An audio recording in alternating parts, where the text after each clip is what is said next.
Salut et bienvenue dans le podcast La révolution de ton intestin. J'espère que tu vas bien. Aujourd'hui, je t'accueille parce que je suis hyper contente. J'ai un sujet que j'aimerais vraiment qu'on en parle une bonne fois pour toutes parce que malheureusement, c'est un sujet, personne n'ose vraiment en parler. C'est un sujet qui est gênant. C'est quelque chose qui n'est pas très agréable. Mais une bonne fois pour toutes, il faut en discuter. Et ça va être le caca. Allez, c'est parti, on va en discuter ensemble. Pour tous ceux qui ne me connaissent pas, je suis Mélanie, spécialisée dans les problèmes digestifs tels que le SI, donc le syndrome de l'intestin irritable, le syndrome du côlon irritable, le SIBO, Small Intestin Bacteria Overgrowth et le système nerveux. Mon objectif est de t'aider à retrouver une vie sans symptômes et à reprendre le contrôle de ton corps pour une vie plus sereine et libre. Et oui, je sais ce que tu vas me dire. Berg dégueulasse, elle va parler du caca, c'est hyper gênant, ça fait chier. Je n'ai pas forcément envie d'écouter ce qu'elle a à dire, mais moi je vais te dire juste une chose, il le faut parce que le caca, ça sauve la vie. Et oui, il y a sa couleur, sa forme. Il y a tellement d'informations dessus que ça ne peut pas être évité ou ignoré parce que en fait, grâce à ça, tu vas un peu plus en savoir sur tes symptômes, pourquoi ils sont là, mais en plus, ça va t'aider à mieux comprendre ce qui se passe à l'intérieur. Alors, pourquoi faire un épisode entier dessus? Ben parce que vraiment, on pense au caca, on se dit ouais, marron, couleur machin, ou la forme saucisse, voilà, basta. Ben non, en fait, il y a bien plus. Et tu savais peut-être pas, mais en Allemagne, au fond des toilettes, il y a un petit trou, tout petit, et le reste, c'est hyper plat. Ils ont fait exprès. En fait, leur toilette est vraiment curvée d'une façon pour que, en fait, quand le caca tombe, eh ben, ils tombent pas au fond des toilettes comme nous, en fait. Et ça leur permet justement de pouvoir voir leurs selles, les analyser, observer la forme, la couleur, car comme je disais, tous ces éléments sont hyper importants, mais ils sont importants parce qu'ils nous donnent en fait des informations. Ton caca vient de l'intérieur de ton système digestif, donc c'est le mieux placé pour faire passer des messages, faire passer des informations. Donc, il faut vraiment pas l'ignorer. Et je sais, ça peut te dégoûter, tu peux en avoir honte, tu peux être gêné, mais moi je suis là pour justement casser les codes et t'aider à mieux comprendre pourquoi il faut changer tout ça. Alors du coup, comme je disais, ça nous donne des infos. Allons-y, on va parler en premier de comment le caca se forme. Alors, parce que oui, c'est hyper important. Tu vas me dire les aliments. Bah ouais, ok, mais pas que. En fait, spécialement, il y a la fibre. Donc, les fibres, c'est celles qui vont permettre de maintenir. Et il y a du coup deux types de fibres. Et ça, c'est hyper important. Parce que d'un côté, nous avons les fibres solubles qui, en fait, ce qu'elles font, c'est qu'elles forment un gel. Et elles sont absorbées dans l'eau, donc beaucoup plus faciles à digérer. Elles surtout nourrissent tes bonnes bactéries, mais ça, c'est peut-être dans un autre épisode. Au final, je crois que j'en parle justement dans l'épisode sur le SIBO, donc je t'invite à aller l'écouter. Et du coup, ces fibres-là sont beaucoup plus faciles à digérer, mais aussi, elles aident pas que, en fait, à nourrir le microbiote, elles peuvent aussi aider à réduire le cholestérol, tout ça. Mais ça, c'est vraiment, voilà, peut-être d'autres sujets, mais là, on parle vraiment qu'un sujet, c'est le caca. Donc, ça aide à former les selles. Et nous avons les fibres insolubles qui, elles, du coup, elles vont attirer l'eau dans tes selles. Et elles vont les rendre beaucoup plus molles, plus faciles à évacuer, avec moins de contraintes pour tes intestins.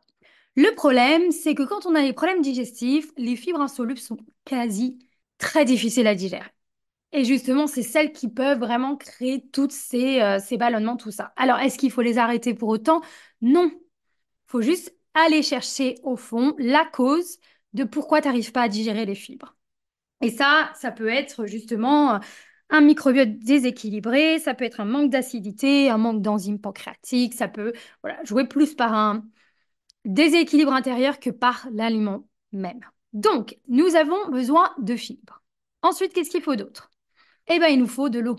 Eh oui, car l'eau aide justement à gonfler les selles, ce qui rend les selles du coup plus douces et plus faciles aussi à passer. Donc, pour avoir une selle parfaite, il nous faut fibres et eau. Une petite chose supplémentaire, un petit détail, les fibres. Les fibres ne sont pas là non plus pour rien. Ce qu'elles font, c'est qu'elles permettent aussi d'absorber et d'empêcher les toxines de sortir de tes selles. Parce que dans les selles, il y a plein de choses et je vais justement t'expliquer tout ça et ce qu'il y aura dedans. Il y a beaucoup, beaucoup de choses. Et justement, les fibres font en sorte que toutes ces choses, comme les toxines, tout ça, restent à l'intérieur et puissent être évacuées correctement. Donc, les fibres, ça forme les selles, mais aussi ça aide à bien évacuer correctement les toxines, tout ça. Et ça évite justement d'avoir des problèmes supplémentaires quand les toxines sont réabsorbées.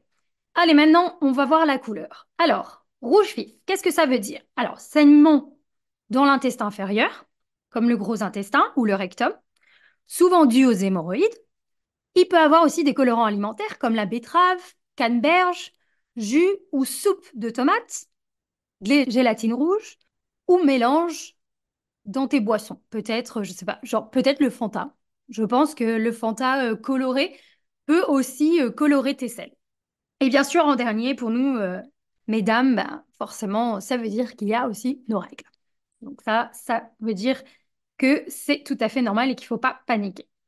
Par contre, je vous invite vraiment, si vous voyez que vos selles sont rouges et qu'il y a des saignements, faut pas hésiter à aller voir votre médecin, à consulter. Faut pas rester comme ça, parce que ça, c'est quand même, on appelle ça vraiment, dans la médecine fonctionnelle, il y a des petits drapeaux rouges, on appelle ça des red flags, ça veut dire qu'en fait, il y a certains symptômes, c'est un non. On peut pas rester comme ça, il faut aller consulter, il faut quand même voir son médecin, et il faut quand même aller en discuter. Donc, ce serait cette couleur-là, si tu l'as, n'hésite pas à aller voir ton médecin. Ensuite, on a le jaune. C'est jaune, c'est gras, c'est nauséabond, flotte aussi. Et du coup, c'est quoi? Alors, ça veut nous dire qu'en fait, il n'y a pas assez de bile. La bile, c'est la texture, tu sais, quand tu vomis à la fin, il reste la bile, on dit toujours la bile. C'est jaune, c'est fabriqué par le foie. C'est stocké par la vésicule biliaire et c'est censé t'aider à casser les gras. Pas que, parce qu'en fait, la bile aussi fait un petit travail dans l'intestin et réabsorber. Donc, elle chope en gros toutes les toxines dans l'intestin, elle les ramène dans le foie pour le détoxifier. C'est incroyable. Donc, du coup, ça nous montre bien qu'il n'y a pas assez de bile pour casser les aliments. Donc, il y a un petit problème, soit on ne produit pas assez. Et ça indique malheureusement qu'il y a une malabsorption et aussi la maladie de cœliaque. Cette couleur-là, elle est très liée à la maladie de cœliaque. Donc, si tu as des selles jeunes, je t'invite vraiment à aller consulter un professionnel de la santé et voir avec lui, en discuter avec lui pour savoir ce qui se passe ou s'il y a des choses à faire ou à travailler sur ta vésicule biliaire.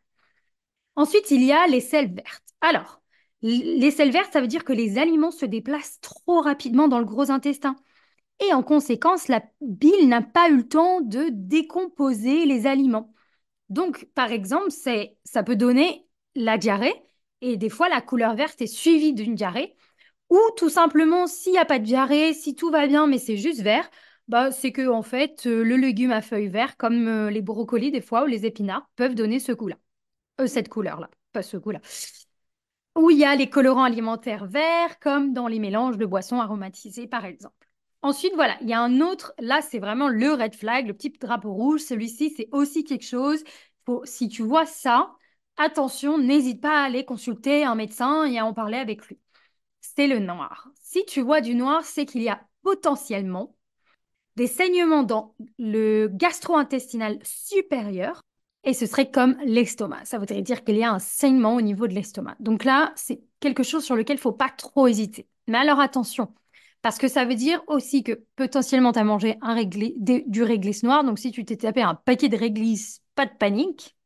Et aussi, il y a malheureusement les suppléments de fer qui, eux, peuvent changer la couleur de tes selles. Donc pareil, si tu as ça et que ça change tes couleurs, quand même parle-en à ton médecin, on ne sait jamais. Vaut mieux vérifier. Mais voilà, pas de panique non plus. C'est des choses que tu peux discuter avec ton médecin. Et ensuite, il y a la couleur claire, blanche, argileuse. Celle-ci, ça veut dire qu'il y a un manque de bile dans les selles. C'est qu'il n'y en a pas du tout.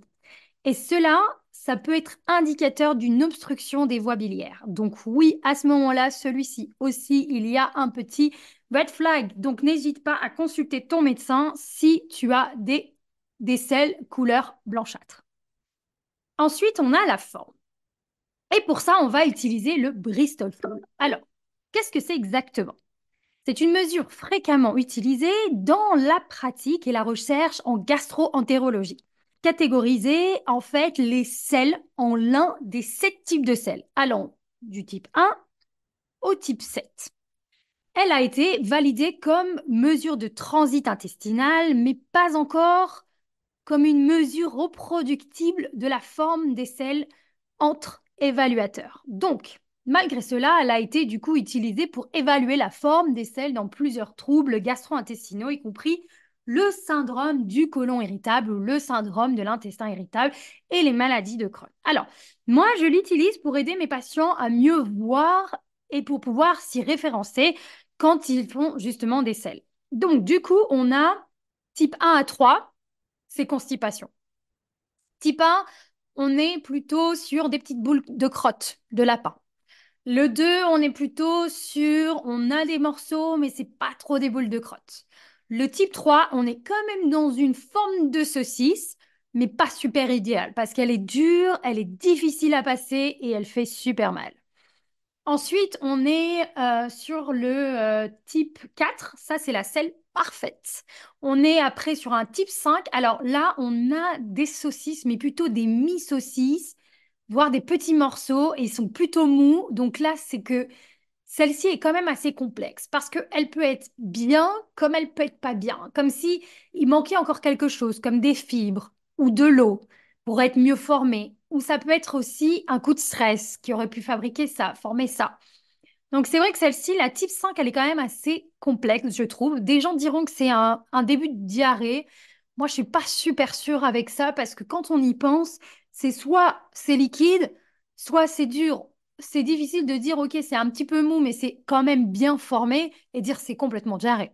Donc celle-ci, elle est un peu complexe. Je dirais, et j'ai envie de dire et rajouter, pas forcément dans le mal. Si tu fais du 4 ou du 5, c'est plutôt ça va, on est plutôt bien. Mais le 5, il y a quand même forcément une petite amélioration, comme j'ai ramené des fibres ou de l'eau. Ensuite, on a la type 6, qui, elle, ben, du coup, c'est liquide. Et alors, la 7, elle, c'est voilà, grosse diarrhée. Et là, attention, c'est vraiment significatif qu'il y a une intolérance, pardon, une intoxication alimentaire. Là, il y a un problème, il s'est passé quelque chose. Et du coup, il faut absolument pas du tout ignorer. Moi, j'ai envie de rajouter quelque chose. Alors, savoir la forme de ces selles, oui, c'est bien, ça aide, ça nous donne des infos. Mais moi, je pense plus à la quantité. La quantité est hyper importante. Déjà, on va clarifier quelque chose. Premièrement, on va à la selle tous les jours. Non, ce n'est pas normal de ne pas y aller tous les jours. Non, ce n'est pas normal et j'insiste bien là-dessus. Ensuite, on peut y aller une fois ou 3 fois. Il n'y a pas de règle. Ça, c'est selon ton côlon, ton microbiote, selon ton système digestif. Il n'y a pas vraiment de règle. La meilleure règle là-dessus, et j'insiste, c'est d'aller à la selle le matin. Pourquoi? Parce que le foie détoxifie le soir et forme ses selles. Il a détoxifié toute la merde, toutes les toxines, toutes les choses que tu as eues pendant la journée. Il va du coup envoyer tout le résultat, tout ça, dans ton intestin pour être évacué le matin. C'est pour ça que c'est important d'aller à la selle le matin. Ensuite, moi, je parle de quantité. Quand on va à la selle, même si on y va tous les jours et qu'on ne fait pas assez, qu'on n'a pas ce moment de satisfaction, ce moment de bonheur, se dire, ah, je me sens vidée, bon, bah, c'est qu'il n'y a pas assez de quantité. S'il n'y a pas assez de quantité, c'est que les selles se forment, mais pas assez parce qu'il manque des fibres, il manque de l'eau, il manque du mouvement. Et oui, ça, c'est la règle des 3. Pour déconstiper, débloquer tout ça, on part sur l'eau, fibres, mouvement. Si tu n'as pas ça dans une journée, tu n'auras pas un caca parfait ou ce sera difficile. Mais parlons plutôt de la quantité. C'est hyper important. Parce que justement, plus tu en fais, et plus ton système digestif dira, bah oui, bah c'est parfait, j'arrive à digérer, j'ai aucun problème. Parce que quand on y pense, on en mange des kilos de bouffe. Donc tous ces kilos, ils sont censés quand même aller dans les selles. Ils ne sont pas censés s'évaporer comme ça joliment. Ou ils stockent. Et s'ils stockent, c'est que c'est un autre problème. Ils stockent dans ton corps, ça c'est un autre problème. Mais du coup, voilà, ça c'est au moins une chose, je pense, à établir et très importante. Va regarder la quantité. Regarde la quantité. Que tu y ailles une fois ou 3 fois. Essaye de voir si la première, deuxième, troisième fois, ça fait quand même des grosses quantités ou c'est des petites crottes de lapin à chaque fois ou pas assez et que tu ne te sens pas forcément satisfait à la troisième selle. Attention, comme je disais, il y a des gens qui vont qu'une fois et si tu es satisfait, et que c'est bien plein de saucisses, bah écoute, c'est plutôt pas mal et ça marche très bien. Ton système digestif marche très bien. Alors voilà, nous avons vu la couleur, le type et comment on les forme. Maintenant, le plus important, ça sert à quoi de faire caca? Pourquoi il faut faire ça? La question peut être con, mais j'en suis sûre qu'à la fin de l'épisode, déjà, tu te diras, bah en fait, c'était pas si con que ça. Et peut-être que tu te l'es déjà posé et que personne t'y répond. Moi, je suis là aujourd'hui pour répondre à cette question. Alors, on sait que les fibres aident à retenir les toxines, comme j'expliquais tout à l'heure, dans les selles. Et sans elles, eh bien, les toxines finiront par retourner dans le corps. Et oui, parce que si tu n'élimines pas, le corps arrive à un moment, il faut bien qu'il fasse quelque chose de ces selles. Donc lui, il est là, il se dit, bon, bah ça ressemble à cette toxine, bon, bah on la renvoie dans le foie. Ça sert à ça, bon, bah on revoit. Le problème, c'est que ça recycle. Et à recycler, à retourner, ben, du coup, ton foie, il devient très vite engorgé parce qu'il fait que détoxifier des choses qu'il a déjà fait. Du coup, je voulais clarifier avec toi et bien te dire ce qu'il y a dans les selles et pourquoi c'est très important d'aller à la selle tous les jours pour éliminer ça. Parce qu'en fait, dans les selles, il y a les toxines, les déchets, mais pas que, il y a les hormones. Les hormones qui ont été utilisées, qui ont été désactivées, comme l'oestrogène, les hormones thyroïdiennes. Et oui, elles sont éliminées quand elles ont été utilisées déjà et elles sont éliminées par le foie à travers les selles. Donc du coup, tes selles, elles sont pas là pour rien, elles sont là pour détoxifier, elles sont là pour éliminer, elles sont là pour faire en sorte qu'aucune hormone soit encore réabsorbée par le corps. C'est pourquoi il est important d'aller à la selle tous les jours. Et oui, pour éliminer tout ça. Beaucoup de femmes se retrouvent avec un trop plein d'oestrogènes ou d'autres problèmes féminins, tout simplement parce qu'elles sont liées à la constipation. Moi, je vais te raconter mon histoire. J'ai eu une endométriose. Et quand je suis allée voir les gynécos, tout ça, ils ont voulu me donner la pilule en premier. Et en deuxième, ils m'ont dit, il y a un déséquilibre de tes hormones féminines. Alors, moi, je là, ok, qu'est-ce que ça veut dire? À ce moment-là, heureusement pour moi, j'étais en train d'étudier. Donc, la nutrithérapie, j'ai décidé de regarder des études scientifiques, j'ai décidé de creuser un petit peu plus. C'est là que je me suis aperçue que il y a un énorme lien entre l'ostrogène et ton microbiote. Et là, je me dis, non, mais c'est pas possible, personne n'en parle. Comment ça se fait?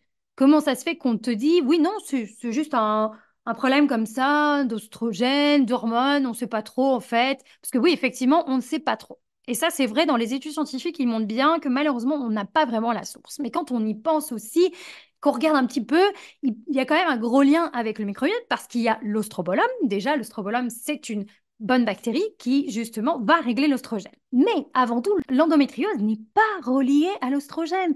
C'est un problème environnemental. Et le problème environnemental, moi, je vais te dire ce que c'est. Premièrement, c'est la constipation. Personnellement, j'étais constipée. Quand j'ai débloqué ma constipation, oh, ça a changé ma vie. Ça a changé mes symptômes au niveau de l'endométriose. Mais pourquoi ça avait un impact? Eh bien, parce que c'est les toxines. Les déchets, les toxines sont réabsorbées, arrive un moment, le foie, il peut plus, il est engorgé, donc elles se promènent librement et elles vont se mettre sur n'importe quelle paroi et elles vont commencer à grossir, elles vont commencer à perturber l'environnement de cette paroi. Mais pas que, mais pas que, il y a aussi le SIBO. Il y a un énorme impact entre le SIBO et l'endométriose. Pourquoi? Pareil, les mauvaises bactéries relâchent des toxines. On appelle ça des lipopolysaccharides. Et ces toxines-là, elles sont vraiment dangereuses, elles sont vraiment très toxiques. Et malheureusement, si elles se déposent sur une paroi, eh bien, elles peuvent créer des dégâts.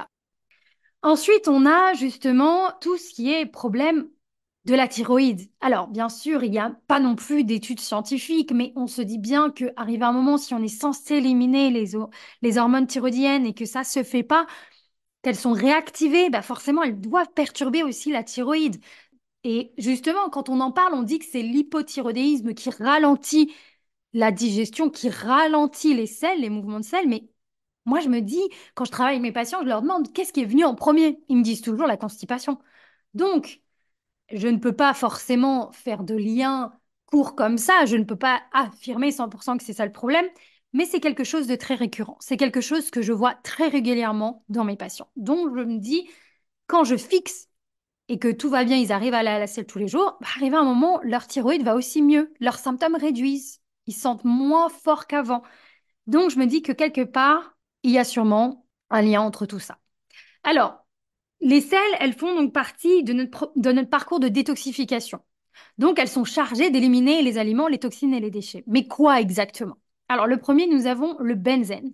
C'est un composé chimique organique présent dans le pétrole brut, l'essence et la fumée de cigarette. Ensuite, nous avons l'arsenic. C'est un composant organique que l'on trouve dans vos aliments, tels que le poisson, le crustacé et le riz, malheureusement. Ensuite, nous avons le plomb. C'est un élément chimique qu'on trouve dans la nourriture pour les bébés, jus de fruits, barres énergétiques, chocolat chaud, frappés protéinés et les substituts de viande, malheureusement. Ensuite, nous avons le cadmium, qui est un élément naturel présent dans certains trucs comme le tabac, aliments riz ou autres céréales, les pommes de terre et autres légumes. Les hydrocarbures aromatiques polycycliques sont donc une classe de produits chimiques naturellement présents dans le charbon, le pétrole brut et l'essence. On a les biphényles polychlorés, ça en fait des noms bizarres, hein. Ce sont des composés chimiques hautement cancérigènes, anciennement utilisés dans les produits industriels et de consommation, malheureusement.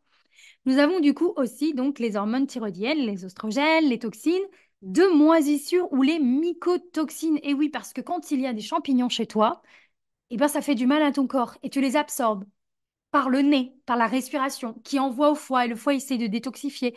Mais malheureusement, des fois, ça reste à l'intérieur et on appelle ça une toxicité à la moisissure.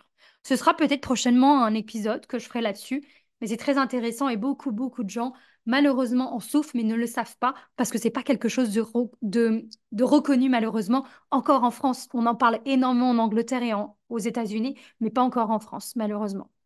Donc, ma recommandation pour la fin, dans tout ça, c'est que le caca, eh ben, ça sauve la vie. Donc, on l'ignore plus. Ce soir-là, ou aujourd'hui, ou à l'heure à laquelle tu m'écoutes, tu ne peux plus l'ignorer. Tu as toutes les infos qui sont nécessaires à t'aider à mieux comprendre ce qui se passe dans ton corps et pourquoi il est important de regarder ces selles.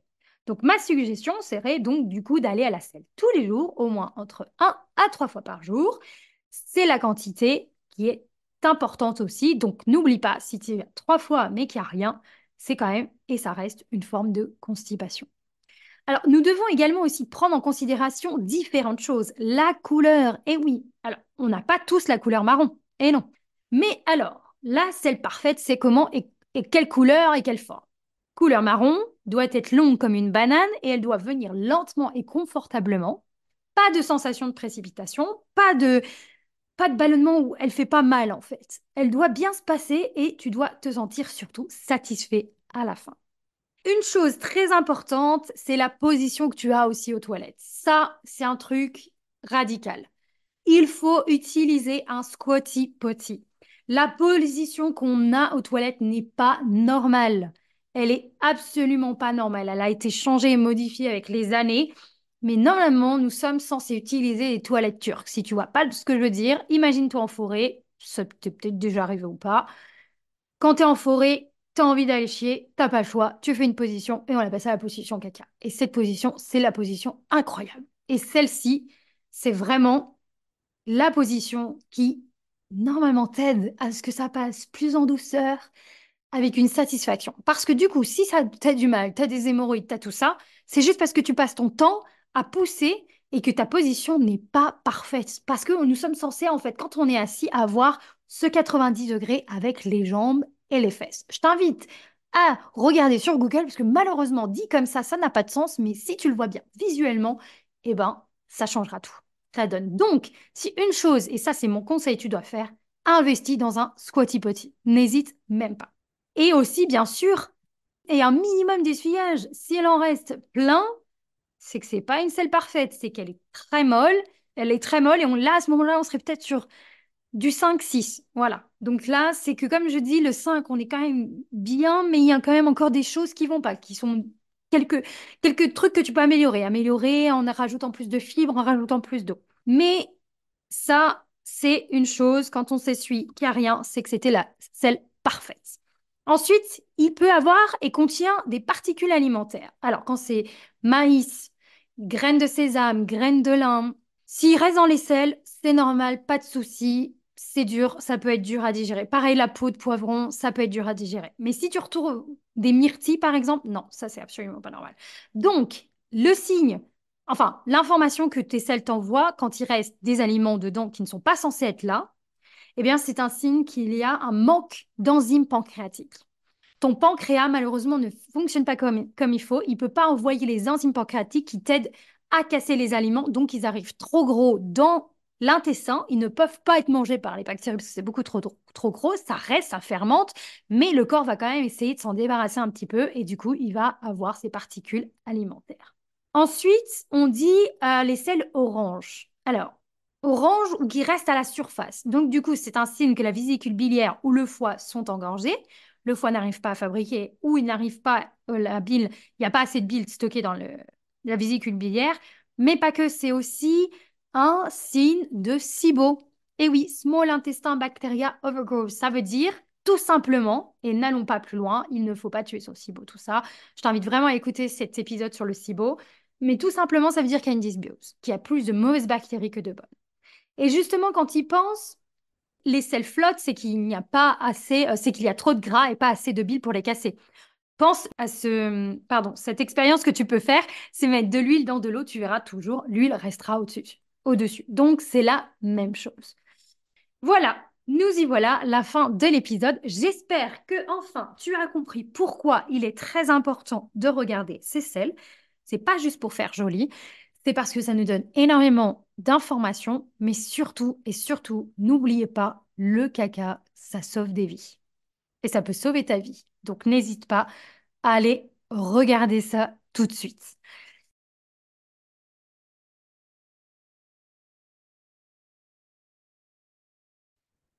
Je t'invite vraiment à venir me parler en MP sur Instagram, ou par email, ou répondre à cet épisode parce que vraiment ton avis compte énormément pour moi. Mais même si tu as des questions, si tu n'es pas d'accord avec ce que je dis, parce que oui, on a tous des façons différentes de voir les choses, eh bien, je t'en prie, n'hésite pas à venir m'en parler directement sur Instagram, ou même si cet épisode t'a fait du bien, t'a appris des choses et te permet vraiment de comprendre que oui, le caca, ça peut sauver des vies, n'hésite pas. Avec plaisir, j'y répondrai. Je te souhaite une très belle journée ou une très belle soirée, tout dépend l'heure à laquelle tu écoutes cet épisode et je te dis à très bientôt pour un nouvel épisode dans le podcast La révolution de ton intestin.